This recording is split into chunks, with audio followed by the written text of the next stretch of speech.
The stories behind a lot of the biggest stars are crazy and wild in their own ways. It's a surreal thing to ascend like they do and be adored and worshipped by millions. But one guy's story has always stood out to me and many others, and that's the story of Abel Tesfaye, better known as The Weeknd. In today's video, we're going to go through the whole story, from his upbringing and early dreams in a one-parent home to cold and lonely sidewalks, mystery fading, stardom, and pain. Get comfy, get something to drink, and get ready for the unreal and unlikely story of someone who defied all the odds.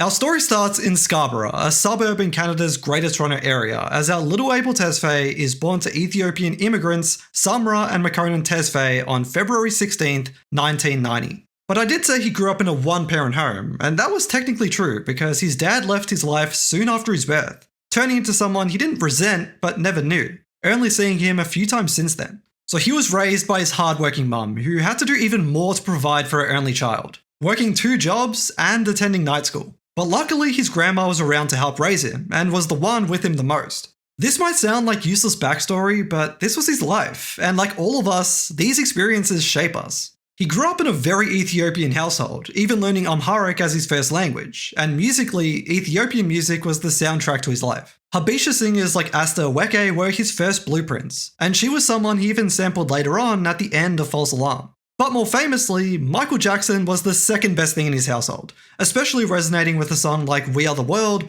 which was for Ethiopia as it was raised with civil war and conflict.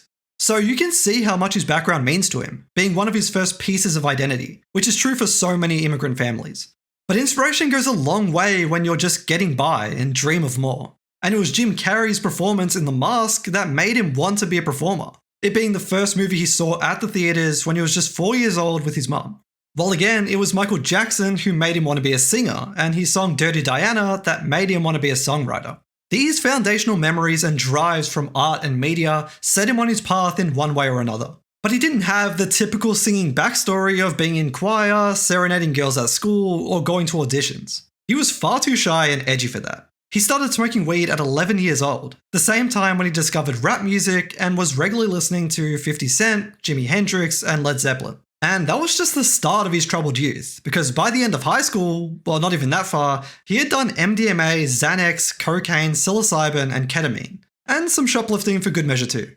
But let's look at those school years in a little more detail. Up until year 8, he was in a French immersion class, meaning he was only speaking French until he was allowed out at recess and lunch with the other kids and when he went home. After that, he created a rap duo with his best friend at the time, Jesse Ray, called Bullies and Nerds, with Abel going by the name Kin Kane.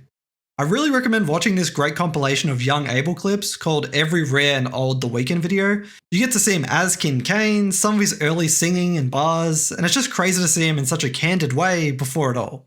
He was also a part of a production team which would later be known as The Noise, who made songs with Drake, Chris Brown, and Justin Timberlake in mind. You'd probably know Birthday Suit and Material Girl from this batch of songs, being from around 2009.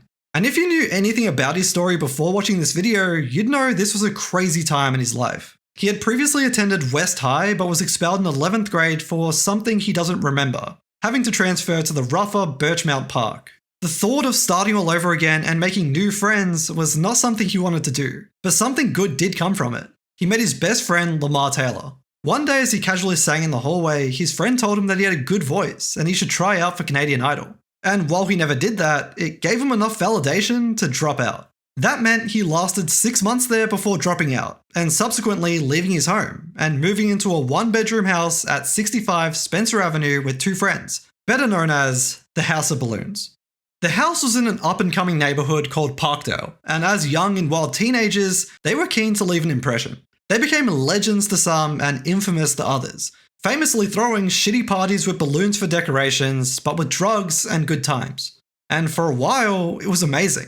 Suddenly becoming kids without curfews and rules. It sounds so great until it becomes an addiction. He didn't go a day without getting high, but these years gave him the content he would rely on for years, serving as the real experiences and emotions all songwriters need to pull from to really have it resonate with people. And he did enough in the House of Balloons to think he could support the length of his entire career, without ever thinking that far ahead at the time. But it as a tangible and active place was actually pretty short-lived, because that was immediately out of high school at 17 or 2007. And in his hazy years from 2008 to 2010, he was more or less homeless, making me think that they could only afford that lifestyle for so long. But still, potentially a full year of that life is insane.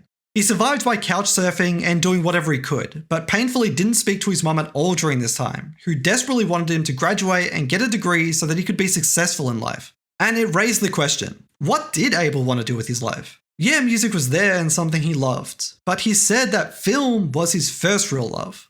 He thought that making movies was going to be his way out of his dangerous and destructive life, his opportunity to make something of himself. But it turns out it's a lot easier and cheaper to pour your heart, soul, and pain into music, because like almost every art form, they're a form of therapy. It was something he was making to feel better and be an outlet for his life, experiences, and thoughts. And like all great stories and motivations, it was something that would let him quit his job one day. And he first believed it could after he heard his own music playing on the speakers where he worked at American Apparel folding clothes. He was still completely anonymous at the time, and none of his co-workers knew it was his voice. But his music was seemingly cool enough and had spread far enough for them to like it and play it. That was enough validation for him to quit his job and double down. I touched on some of his influences, but sonically a few different people stand out in defining his early image or musical DNA. He grew up in the golden age of R&B, and specifically credits the downbeat, sexy tempo that Timbaland and Missy Elliott pushed with Aaliyah and Genuine. And then vocally, again, Michael Jackson was his idol, and so was Prince. These are the guys who I think had the biggest impact on his career and goals. And unfortunately, like a lot of singers, R. Kelly was vocally another huge inspiration. He taught him how to make freaky things sound cool and sexy by singing it. So without that blueprint, we might not have got that same patented eroticism from Abel, especially in these early projects that took the world by storm and started a new wave of pop. We've now covered a lot of the background of his story and everything that has so far led up to the artist up until his first release. But just before we get there, there's 3 people that are important to know in this first era of The Weeknd. We'll go from least controversial to most, even though that's the backwards order in real time. Doc McKinney is one of the early pioneers of Abel's first sound, that dark and moody R&B, if you want to call it that, because it truly was its own thing, and not something Abel ever saw as R&B. He pops up every now and again in Abel's work, although hasn't worked on any of his albums now since Starboy. They met through mutual friends and collaborators in early 2011, not long after Abel released what would have been his first 3 singles. Shortly before that, in December of 2010, Abel met Elangelo in a studio session, another leading hand and presence behind Abel's dark sound. And just like Doc, he contributed here and there, popping up and skipping albums along Abel's evolution, although not working together now since After Hours and some radical takes. But here at the very beginning, they were felt on almost every track, and were the foundational trio who established The Weeknd. Although one guy would dispute that, Jeremy Rose. I could make a whole other video about this, and I probably will, so I'll keep it short here. He and Abel first crossed paths at a house party at an earlier time in 2010. They kicked it off after Abel freestyled over Jeremy's beat, which would later become What You Need. Jeremy had the idea to make a dark R&B album, something dirty and gritty, and ultimately that captured the very concept and aesthetic of House of Balloons and all of Trilogy. And together they created the framework of House of Balloons, making versions of its lead singles What You Need, Loft Music, and The Morning, which were anonymously uploaded onto Lamar's YouTube account, and really introducing the world to The Weeknd. You might be wondering why they would ever break up when you produce magic like that. And the answer is sadly almost always ego. Jeremy Rose was hugely influential in the birth of this character, The Weeknd, even contributing to the name itself apparently. But more importantly, the identity, tone, and sound. And because of that, and because it all felt like his idea, he wanted to be treated as an equal partner, perhaps sharing The Weeknd, while Abel saw himself as the star and Rose as a producer. There was a difference in station and what they both thought came with it. And very quickly, this lack of respect blew up their partnership. Add in Abel apparently never paying him, and you can understand why Rose would be so resentful and bitter, especially as Abel's career took off. And to add insult to injury, when House of Balloons first released, Rose's name was scrubbed from the credits, not given any credit for his contributions, despite that being the one thing they agreed to when they parted ways. Now, you can take all of that with a pinch of salt, because most of what we know or have heard comes from Rose, while Abel has never wanted to give him any attention. But we're now finally here, at the birth of The Weeknd. The Weeknd is a character, maybe less back then than he eventually becomes, but Abel had still come a long way from living that lifestyle and being that guy. If he ever was, because like all characters, they're amped up versions to be more interesting, and in the case of The Weeknd, be more jarring and eye-catching. He's the embodiment of a car crash, and you can't take your eyes off him. And that's how his early fans felt. If you were lucky enough to hear of him back then, he was an underground legend. It wasn't an overnight story, but still surreal enough for his name to be circling and for word to be spreading. Drake and OVO actually played a pretty big role in getting more eyes on him. I've got a video detailing this whole story in a lot more detail, so check that out if you're interested. But basically, Oliver Al-Khatib, one of the best talent identifiers, was one of those early fans who found his music. He played those 3 singles for Drake in late 2010 and then shared his music onto their OVO blog, which was a big deal back then. And from there, he got his first bit of media attention as major publications like Pitchfork and the New York Times learned of this up-and-coming revolutionary kid who had the support and fandom of the rising superstar Drake. But more importantly, he almost immediately had a cult-like following and built a brand and a community around XO. And if the music wasn't captivating enough, the enigmatic and mysterious person behind the music was intriguing enough to get behind, which was actually partially inspired by Daft Punk. I think this shows just how prepared Abel was for this moment. It was as premeditated as you could be when trying to make it. Anonymity was important, but so were the visuals and the world he was building. There was a clear, drug-addled aesthetic with its central corrupted image of balloons at first, but also lust, love, and debauchery. It was perfectly built from the visual to the sound. And a couple years later, Abel claimed that its repackaged trilogy is the greatest mixtape ever, and it's hard to debate that. And that goes for the entire trilogy. He said that if it isn't the best, it's definitely the longest. We can group them together when we talk about them, but there is a difference between them. Like all debut projects, that first body of work is in the making for their entire life. But once you put it out, you're in the rat race. And that's how it went for Abel. House of Balloons was creatively freeing, but after its release, he promised 2 other projects before the end of the year. And these were made under a new level of pressure and anticipation to follow it up. And forcing yourself to be creative can be really challenging and taxing. But they feel like an extension of House of Balloons' cinematic universe and have hits in a style of their own. And now, with 3 mixtapes out, House of Balloons, Thursday, and Echoes of Silence, the fateful trilogy that welcomed the world to the weekend, he made his presence known and changed music forever. The question became, where did he want to take it? And who was going to help him get there? He had a working relationship and friendship with Drake and OVO with an offer standing to join their newly founded OVO Sound as their first artist. But from the very beginning, before his success was obvious, he told Drake that he had no interest in signing beneath someone he thought he could be just as big as. And that clearly shows where his head was at, how lofty his ambitions were, and how much he believed in himself. And we can hear that in songs like High for This or Rolling Stone. Nobody could tell him he wasn't going to make it. And he sure as hell wasn't going to be anyone's sidekick. The weekend had arrived, and it was his world now. Enjoy the show. His success was truly blinding and stunning. Whenever I dig deep and research these stories, I love thinking about the human element of these artists and what they've really gone through. And while I've never lived a life like Abel did throughout his upbringing and beyond, it's just so insane to think how far someone can go with some talent and some luck. He was homeless, broke, a drug user, and hungry to be more. And then everything changed. This kid from the north side of Toronto who had never left the city before had the world at his fingertips. And after signing to Republic Records, a label he thought would open doors for him and help him do more than build a brand because he already had that, it was time to pour his heart and soul into his next big thing, his first album. A lot of things in his life were changing. And musically, from the limited team of Trilogy, Abel started working with a lot more people, notably without Doc McKennie and Elangelo, all while in Japan. This is important for a couple reasons. One, outside of the Fate Stay Night anime sample in the original version of Coming Down, it's Abel's earliest interest in Japan and Japanese culture, which has become central to his character and performances nowadays with his connection to Hajime Soriyama's art, particularly his sexy robot. And 2, it was part of his quest in chasing experiences and expanding his worldview beyond the limited life he knew. But a few key inspirations led the way for the album.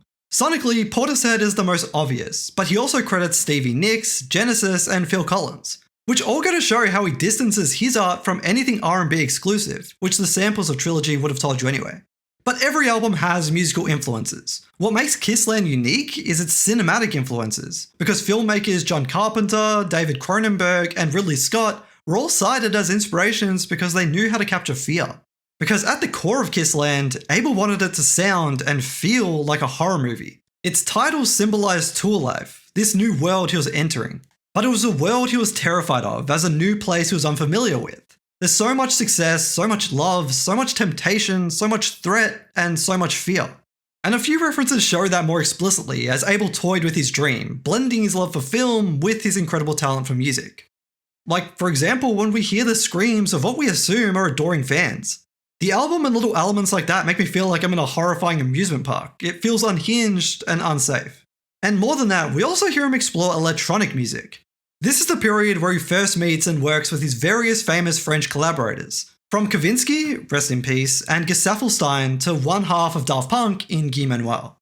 But with all this time and effort, it didn't quite land as Abel thought it would. He called it a humbling experience. I think, as much as I love the album, Abel might have overcorrected himself with it. In House of Balloons and Trilogy, Abel, being so aware of his impending success, never wanted to be someone who blew up and changed. He never wanted to censor himself in his music or sacrifice his identity for pop success. So instead, he threw a curveball and made an extension of Trilogy.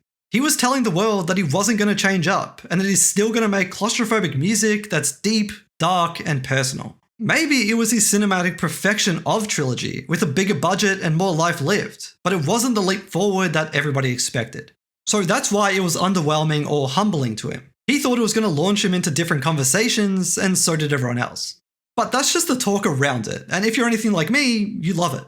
And it shows how impossible his expectations and standard were or are, because despite it being viewed as underwhelming or a misfire by some, he toured the album around the world and had the second biggest album in America. In hindsight, he thinks that a lot of people expected Beauty Behind the Madness to be his debut album. That's the type of sound and hit they were expecting from him. Especially after signing to a big label, people thought he was going to become this commercialized artist. But the whole experience taught him that being a superstar was harder than he thought it would be. I think he was supremely driven in his goals and keen to follow the path paved by his icons, Michael Jackson and Prince. And performing was another part of being a star, and another aspect that he found really difficult. Fast forward to today, he's one of the most prolific performers in history. But it took a lot to get there if you've seen his earliest performances. As I'd imagine it'd look if any of us had to get up on stage and sing. He used to drink heavily before he went on stage, thought he did good, but then would watch it back and see comments about his performance and knew that he needed to improve. And I think that's a big part of Abel's career. He constantly made himself uncomfortable, stepped out of his comfort zone, all to try to make himself better and be the star he wanted to be. Despite his insecurities and fears, Abel had the right and necessary level of delusion and dedication, and a healthy relationship with failure to make it as a superstar. And Kissland was his latest challenge in his pursuit of being the superstar he wanted to be, and knew that he would be. But one album launched him into that world and made him a fixture of pop music versus a tastemaker and an unspoken influence for it. And that was Beauty Behind the Madness. You couldn't turn on the radio in 2015 without hearing The Weeknd sing about the same dark themes, but with this new pop sound. I've ranted about genres before and how they can be these arbitrary titles because they are used to box things in and categorize them neatly for radio and awards. And pop music is one of the most confusing labels. Is it bubblegum? Obviously not if The Weeknd broke in and took it over. It's not a sound, it's impact and influence. So to him, pop music is what's popular, hot right now, and cool. And ever since Trilogy, that's what he's looked to make. There are other hallmark features, and this album is definitely his best example of it yet. For example, song structure. There's no song like Loft Music or The Party and the After Party on this album. Two songs really capture the duality of The Weeknd at this point in his career, and what I think is balanced up to this day. And that's Can't Feel My Face and The Hills. Can't Feel My Face was one of his only songs that followed a classic pop format. It's perfect radio length, tone, tempo, and cadence. He felt like it was a huge risk in his career because he knew what he was going for with that song, and it turned out to be a home run. And on the complete opposite end of chasing a pop hit, The Hills was a song made for his fans. It was actually something he planned to upload onto SoundCloud and leave off the album, but his label said absolutely not, are you dumb? And together, these two songs show his relationship with his fans. He really cares what we think about his music, and despite his relentless pursuit of fame and success, I think it would feel hollow if his real fans weren't there with him. And again, like he said in a song like Rolling Stone, one day he's gonna become mainstream, but he hopes his fans will stick around and remember who he is. And these two songs tell that same story. One was an intentional attempt at mainstream success, while the other was a message to his fans that he'll always create for them. But this album did shoot him into a new world, and a few things led to it. One, I think you have to credit his label choice. It gave him exactly what he wanted, and that was a connection to this pop world. If we look at his 2014 smash feature with fellow label mate Ariana Grande on Love Me Harder, that was a huge challenge and learning experience for him. But it put him in that light, and more importantly, connected him with the right people. like legendary producer and songwriter Max Martin, who he's worked with ever since then. Max is a star maker, and Abel developing this relationship with him just shows where he wanted to take his career. Add on him building this unique image and brand for himself as the guy with the hair singing about popping pills and sex. It all feels like a master plan of making it. It's intentional and thoughtful. Again, on the hair, it makes sense that he wanted to stand out as a rebel against the norm, fashioning himself like Basquiat and changing pop music on his own terms. Since House of Balloons, music had not been the same. He massively inspired Drake's Take Care. More individually, a song like Climax from Usher had The Weeknd written all over it. He felt like all of R&B started to try and sound like The Weeknd, and it was starting to bleed into pop music too. And the fact that he could make his darkness pop said so much about his talent and vision, but also society, as that music and sound started to mean more than Raw and I Got a Feeling. I don't know if we get Post Malone or Billie Eilish without The Weeknd. But he had a little juice left over after this roaring success and went straight into making one more great body of work. A final offering before he planned to step back and take a hiatus away from music and some time in either Ethiopia or Japan. And that was Starboy. If Beauty Behind the Madness was his breakout Welcome to the Show album, Starboy was doubling down his presence in a world that wasn't designed for him, like we hear on Reminder. But like I said, with more fuel in the tank, he was eager to use this momentum to keep going. But it made it easier to make that decision hearing that Daft Punk wanted to work with him, inspiring him to say screw it and go full steam ahead, cancelling everything else. Abel's creative team evolved a lot on Beauty Behind the Madness, going from at least 12 contributors on Kissland to at least 55 on Beauty Behind the Madness and 47 or so on Starboy. And while he had tremendous love for Doc McKinney and L'Angel at the time, he didn't want to limit them as The Weeknd's producers and welcomed them venturing out and being their own musicians. Instead, everybody wanted to work with him. Daft Punk, Max Martin, Benny Blanco, Labyrinth, Cashmere Cat, and Diplo all worked on this album and showed how entrenched he was in this pop world. But despite his breakout success, he still saw himself as a nobody in the eyes of the wider public of pop fans who listened to Katy Perry and Taylor Swift. He was looking forward to pushing pop culture forward and making himself unmissable with Starboy. A lot of his music is written by a character. The Weeknd is a character of Abel Tesfaye, an exaggerated version of him and his darkest reflection in the mirror. It's funny because a lot of people who meet Abel say he's a complete sweetheart and a nice chill guy, nothing like the person he portrays in his songs. But when you're writing and creating art like he does, it turns into an avalanche of creativity, adding more and more until it becomes this uncontrollable beast and its own character. He sees The Weeknd like Scarface or any villain, someone you can't take your eyes off of. And Starboy is a side of The Weeknd, not a separate character. He's the confident side who unabashedly flexes his wealth, success, and power, and doesn't have the same insecurities or moments of doubt that Abel Tesfaye or The Weeknd has. More often than not, Starboy is his rapping alter ego, maybe an evolution of King Kane, and has existed since House of Balloons, where my mind always goes to one of my favourite songs, House of Balloons, Glass Table Girls, as an example. But Abel only figured out this alter ego with this album. Adding to his cinematic universe, Starboy became fictionalized and heightened like a superhero and someone he envisioned with his own comic series. And he headlined the next chapter in The Weeknd saga, as he continued wrestling with fame and success, and specifically the white pop world that wanted him to feel like an outsider. But he rebelled. Nothing would stop him, and nothing could stop him. His impact and influence was undeniable and entirely on his terms, exposing celebrity culture, sharing his darkness, and not giving a fuck. He was well and truly in a different world after that, and took his time before telling his next story, except for a slight intermission of the show. Boo-hoo, I'm a millionaire and I get sad sometimes. If you feel that way, go work that out with your therapist. But like we've talked about, that's the cost of fame, fortune, and creativity in a lot of creative arts, but especially being an emotional songwriter. You have to dig deep, battle your emotions, face your fears, and share it with the world. It's brutal. But only when it's true and real and hurts does it resonate with people like it can. It's a civil service. And instead of grieving or wallowing in self-pity after having your heart smashed to pieces, artists like Abel get to work in the studio and pour it into a song. Maybe he wouldn't want it any other way. Like you said, music and songwriting has been his therapy since the start.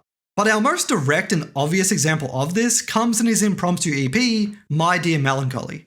It was thought to be at the time, and maybe still is today, Abel at his most vulnerable. He pours in the pain of his last two serious relationships, his first two long-term relationships. Part of the project in pain comes from Bella Hadid, someone who I think is Abel's true love considering their history. Check out my Starboy breakdown or my Drake vs. The Weeknd video for more on that.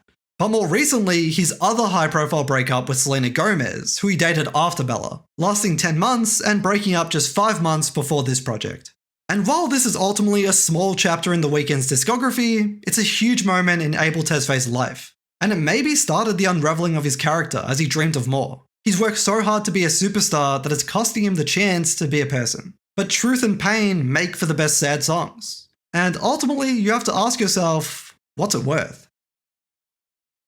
After a couple more years, The Weeknd makes his return with a new concept, story, and trilogy, starting with After Hours. Visually, the After Hours character is an extension of The Weeknd as he spent more and more years indulging in fame. And more specifically, he reflects the journey of night-long drinking and partying as someone with his dangerous vices. Throughout this entire video, you've been seeing all of the various visuals he's put together and draped his world in since the very beginning. If you had any doubts about his love for film, the dedication to expressing his worlds like this should make it clear. We can imagine so much of his music in our heads. It's almost like each album is its own movie. And it definitely is in terms of tone, aesthetic, and even character.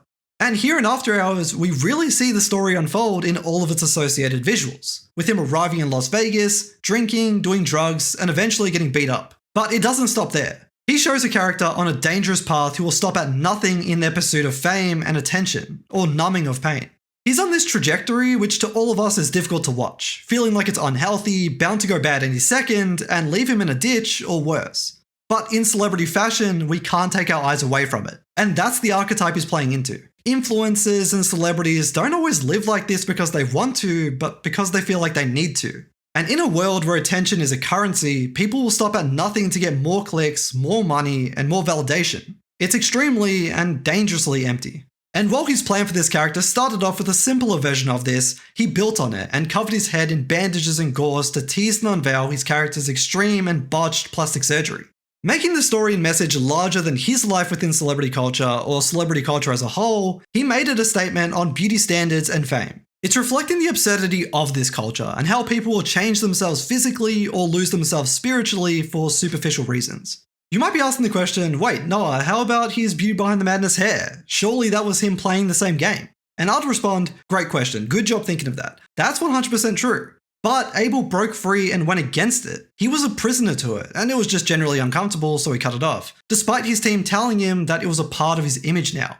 And we are dealing with characters in these albums, and a character playing into this life. And just like he did in those last 2 albums, he kills himself again in After Hours, making a more gruesome and symbolic message as he continues reaching a state of no return, outgrowing himself, hating himself, and replacing himself with a more and more twisted and detached version every time. In this album, we see his decapitated head paraded around by fans, more in love with the image and identity of The Weeknd than anything else. In Starboy, we saw him strangle himself, marking the end of his Basquiat Beauty Behind the Madness era, as Hollywood consumed him and birthed this new side of himself who was taking over the pop world. And before that, we saw him set aflame on stage, there to dance, perform, and entertain his audience, dying for our amusement and joy until he's buried out in the middle of nowhere, experiencing a kind of ego death or rebirth. Maybe a reinvention after Kissland, or shedding of feelings like shame and discomfort. Our story is taking us somewhere, and Abel has been telling us for years. And by the end of this trilogy, we know what it is. Dawn FM was the second installation of that story, as it continues making this loosely autobiographical narrative. We get deeper and deeper into that darkness, with him saying that it's now reflecting a kind of purgatory. It's almost like getting to the darkest part of the tunnel before you find the light at the end of it. And that's definitely an image that he plays with on this album. So much of it is dark and blue, from the blood red of After Hours. And we also see Abel play with mortality and age. And I think this mirrors those same thoughts in his head. How long is he going to continue living like this? Is there an age limit on this type of life? At what point do you feel like an old man, out of your element, surrounded by the new age of creatures of the night? Dawn FM is another end of this character's life as it flashes before them, swept away by the thrill of their flashy and sinful life and indulgence for more. And I think this hints at his future retirement, rebrand, or whatever else you want to call it, which we'll get to soon. But once again, visuals continue being an increasingly important part of his music. You also then have the legendary and storybook meeting and collaboration with one of the first people who put Abel on this path as a performer and entertainer with Jim Carrey. Sonically, Dawn FM was the biggest deviation or evolution that we had seen from him up until this point as he blazed down his genre of synthpop that he'd been interested in and making since Starboy, but it was the most electronic it had been. And that aesthetic tied in perfectly with his friendship with Hajime Sorayama and his love for his art that really inspired Abel from around this time to today, where we can still see his sexy robot being a fixture of his performances and iconography. But this is where Abel lost some fans who were after something particular from him, which created a divide in the fanbase. You might fall into this category, having strong feelings either way, but ultimately, Abel is an artist who creates what he's inspired by. And as fans, the worst thing we can do is tell a person to go backwards and make that one thing that we like when they're evolving like any of us. And 80s era electronic music, J-pop, and more were key influences here, driving the vibe and feeling of the album. It's a freaky album that feels unassuming, unsettling, and uncomfortable all at once in this retro-style radio format. And more than anything, it proves the way he works, with him confirming this back in 2013. When he's designing an album, he picks the sound and runs with it. But with its storytelling interludes, like all of The Weeknd's albums, there's so much more than what meets the eye, or ear. Arguably the biggest moment in The Weeknd's career happened 12 years after it started, in front of the world on one of the biggest stages. Live at the SoFi in front of 80,000 people, The Weeknd became human, lost his superpower and was defeated by losing his voice, being humiliated and letting down everyone who came. What was most disturbing and frustrating was that it wasn't a physical injury. No signs showed that he had actually lost his voice apart from the usual case of flared vocal cords after singing. Instead, it was almost definitely a psychological problem and the weight of stress, commitment, and internal pressure that he had placed on himself. He released After Hours and then had been touring like a madman, not letting the pandemic disrupt his plans any more than it needed to. Then made Dawn FM and co-created and starred in The Idol. It was go go go and more, and it had been for years. Really, ever since he was couch surfing in the north side of Toronto. And he thinks that all those years had finally caught up to him. He had never taken the time to slow down and think about where his life had gone and was actually suppressing it all to keep moving forward. And it led to a very public breakdown, and one that he thought was the perfect story to tell and signed to end it. Like so many albums and projects, they're almost always the latest in their life, or the story they need to tell, and nothing was more relevant and worthy of being told than this experience to Abel. However, unlike any other time, music wasn't an option. For any other trauma in his life, music has been his therapy, but now he had to channel it into something different as he took a medically informed hiatus and separation from music. So instead of making music and giving his fans this experience through an album like he normally would, he instead gave his fans that experience visually through a film, the same way that an album would normally capture a moment in his life. For this reason, the movie is always going to be tied to the album, for better or worse, and especially so given that the album was made with the movie in mind, as a spiritual soundtrack at the least, being made at the very end of the filmmaking process. And even though I do think film is tied to the rest of Abel's career in one way or another, I'm more interested in the music side and how it served Abel as the finale of his new and last trilogy, marking the latest death of The Weeknd. Let's talk about the sound and influence of the album before we talk about what that means though. Giorgio Moroder, the legendary composer, was the biggest influence on the album, but Abel says that's not really new as his DNA has been in his music since the start. No surprise given his love for Scarface, but he's leaned into it the most here. He wanted the album to have this very theatrical feel, like opera, with Big Sleep and really the whole album as it concludes the story and serves as a big gothic operatic crescendo to the trilogy and character. Again, love or hate the album and movie, you have to respect him for doing what he wants, what inspires him, and evolving. He knows that not everybody loved The Idol, and knows that not everybody will love Hurry Up Tomorrow, the film, but he didn't make either of those projects because they were going to be big hits. He did them because he's an artist and wanted to express himself in these ways that challenge him and represent it best. This is what he wants to say and share with the world. But what is the death of The Weeknd? Now, whether or not he actually drops the Weeknd name or not, it seems like he won't at this point, it is a symbolic death and rebirth of him as an artist. The Weeknd is a character he has to embody and be, and it's exhausting and self-destructive in some ways. He doesn't have the desire to be that person anymore and is eager to move on from the character and seemingly the tone of The Weeknd, or at least maybe the content. The shedding of the Weeknd persona is an intentional detraction and freedom from this toxic figure, who's associated with toxicity, heartbreak, pain, sadness, and many more crushing things. But unfortunately, that's the life of our most influential and impactful songwriters. The best sad songs are the ones that really happen to you. These regular people sacrifice their own lives, give us their soul, and almost have to chase pain or manufacture it for their art. It's a self-destructive cycle and lifestyle that he's over, and one that he wants to pull away from and not embody anymore inside or outside of his music. And part of him feels like it's the perfect time. Not only did the universe give him a sign in front of the world, but he also feels like he's at his peak. He'd rather retire himself than overstay his welcome. He's mastered playing The Weeknd. Nobody else, even himself, can do it better, and he always wants to challenge himself. And once you understand him and his character, he thinks it's time to pivot and do something new. The beautiful thing about Abel's career right now is that it really feels like anything is possible, and that's exciting.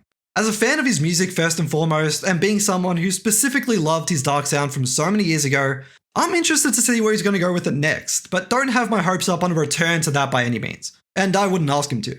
He's made it clear that acting is his first passion and love, and it was a bit of a whoa moment when he said this, but he did say that music allowed him to skip steps to get there and make it a reality, especially in a way that allows him to play himself in a biopic-styled way.